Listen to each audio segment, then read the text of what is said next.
If the Brits don't yet fully understand that their world will be irredeemably changed in the eventuality of a no-deal Brexit, then how will they react when they turn on Wimbledon during the tawny days of next July only to discover that Andy Murray isn't there to love and hate anymore? On Friday, the man who is arguably Britain's greatest and certainly its palest ever sportsman announced that he was, in Scottish parlance, pooched. His hip, gippy to begin with, has now reached the stage where the poor man can barely tie his shoelaces without wincing. Try facing a Djokovic first serve in that kind of nick. Because it was Murray, the press conference at which he announced that retirement was imminent, possibly after the Australian Open next week, was at once characteristically monotone and unbearably emotional.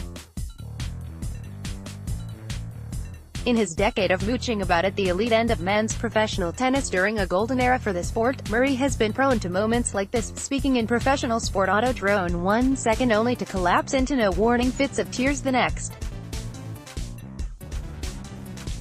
It's been one of the reasons why Murray has always been such a conundrum for sports fans. He fits no easy category. Until Murray, nobody had ever even thought of a Scotsman as tennis player, let alone seen one. No athlete has won the BBC Sports Personality of the Year more than Murray, confirming the affection in which he has held throughout Albion. But on each of the 3 occasions he was presented with the BB's Prestige Award, he has been savaged for transmitting no personality whatsoever. "It's just that my voice is really boring," he said, stressing his excitement when accepting his first award in a memorably awkward satellite presentation. "He's not even miserable," fellow Scot Frankie Boyle noted in one of his occasional swipes at the tennis star. "That's just what a Scottish guy looks like when he's never allowed wheat chips." Anguish, near or actual, has always been a core element of Murray's on-court demeanor. He plays professional tennis as though it was a form of torture through which he has no choice but to subject himself. Even in his Grand Slam moments, Murray was too locked into the battle between mental strength and physical limitations and the gilded opponent across the net to ever be enjoying himself. If his tone of voice was muted, then his face always told 1,000 tales revolving around his prevailing emotions of frustration, defiance, courage, relief and, first and foremost, a sense that he hadn't the first clue how the next shot or point or game would go, which made watching him a hugely draining and involving process for his fans. It was both his privilege and misfortune to peak in the age of Federer and Nadal and Djokovic, all 3 of whom radiate a godly invincibility in their best days.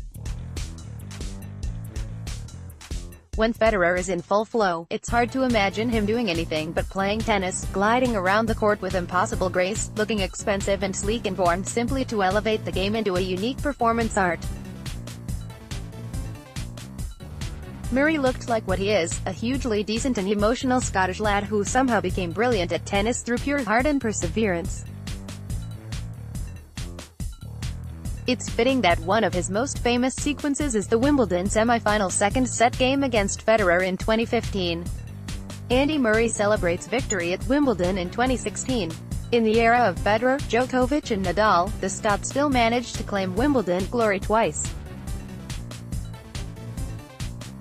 Photograph, Andrew Caldridge, Reuters. Murray trails 1 set to love and is serving to stay in the second. Almost inevitably he quickly falls into a love 40 hole.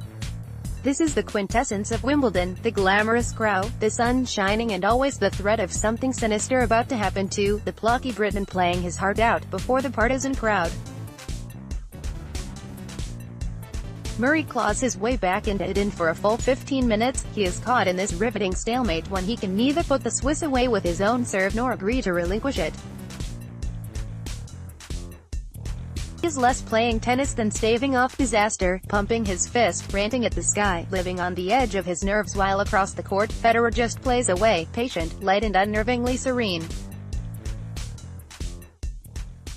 Even Federer fans at that moment must have felt a sense of relief when Murray finally ended the game with an ace, because had all of that emotional and physical investment ended in defeat, the moment would have become uncomfortable.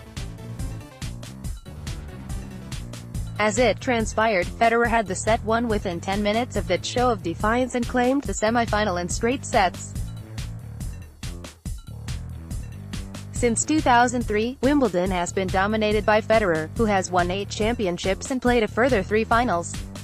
Novak Djokovic has won 4 in an extraordinarily busy rivalry, yet somehow Murray willed himself into that company in those record books, becoming Wimbledon champion in 2013 and 2016, the first Brit to do so since Fred Perry in 1936. And Murray will always be a looming presence in British sport, a knight of the realm, a gold medalist at the London and Rio Olympics, a figure of fun and comic relief, but he is Scottish to the core.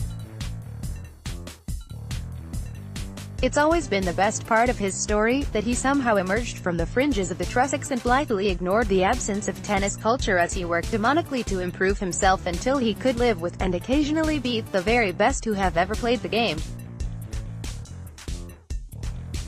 Murray was 14 when, in a budding friendship with Rafael Nadal, he discovered what the Spaniard's day-to-day life looked.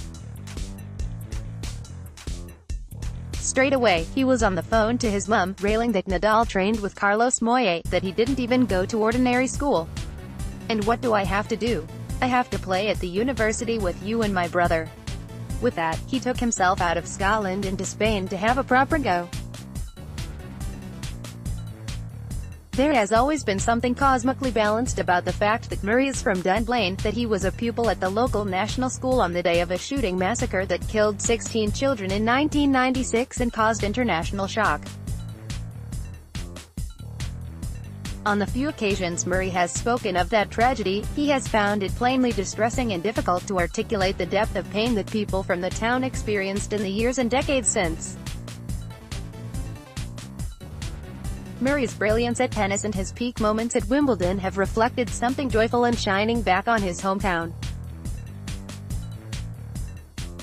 All of that must have been playing on his mind on Friday as he acknowledged that, at 31 and nowhere near ready to retire from the game, it seems as if his body has had enough of the toil and the fightbacks and his uncommon capacity for playing through pain.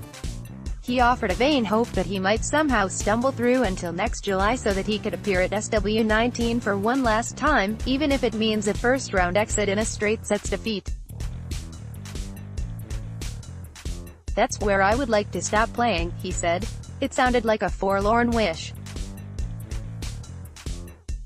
But if Murray does somehow keep going, he'll receive a louder welcome any Scotsman ever has in England. And because it's a dream that promises nothing but hard work and fortitude and pain, the food and drink of Andy Murray, you have to fancy that he'll get there too.